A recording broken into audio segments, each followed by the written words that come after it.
ज्या वेळेला मी दुसऱ्या दिवशी ते आलो, तुमची बातमी मी पाहिली आणि मी त्या बातमीचा ज्या वेळेला खुलासा मागितला, ती वस्तुस्थिती खरी होती. आमच्या भगिनी संध्याताई भगत त्या प्रसंगामध्ये समोर होत्या. अनेक त्यावेळेला त्या दुःखद प्रसंगीमध्ये डॉक्टर विनोद होते. त्यानंतर अनेकशे आपले ठाकर समाजाची माणसं म्हणा किंवा तालुक्याचे सर्वसामान्य जनता, शेतकरी होते, पत्रकार म्हणून आपण सगळे होतात.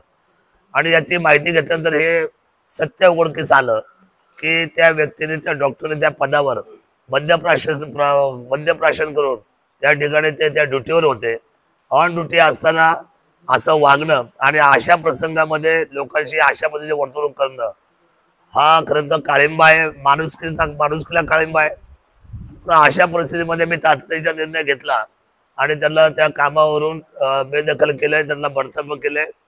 त्यामुळे इथून पुढच्या कालखंडामध्ये मला पोलीस खात्यातली लोक असेल, महसूल खात्यातली लोक असेल, फॉरेस्ट खात्याची लोक असतील, MSMEची लोक असतील, किंवा ऑल डिपार्टमेंट असेल, यांना माझी हात जोडून विनंती आहे, आपल्याला एक तर नोकरी मिळाली आहे, हा आपल्या नशिबाचा भाग आहे.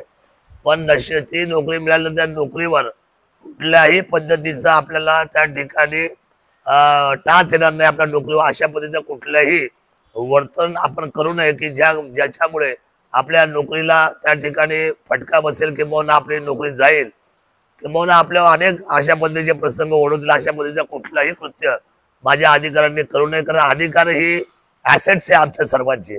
अधिकार म्हणजे प्रशासन, आणि प्रशासन हे योग्य दिशेने चालावं अशा पद्धतीची भावना आमच्या सर्वांची आहे. आणि निश्चितपणे ऑल डिपार्टमेंट याच्यामध्ये सतर्कतेने वागतील आणि सर्वसामान्य जनतेच्या सेवेसाठी रुजू राहतील, इनामी आयोजद्वारे काम करतील, अशा पद्धतीची भावना व्यक्त करतो मी सर्व अधिकाऱ्यांच्या बाबतीमध्ये.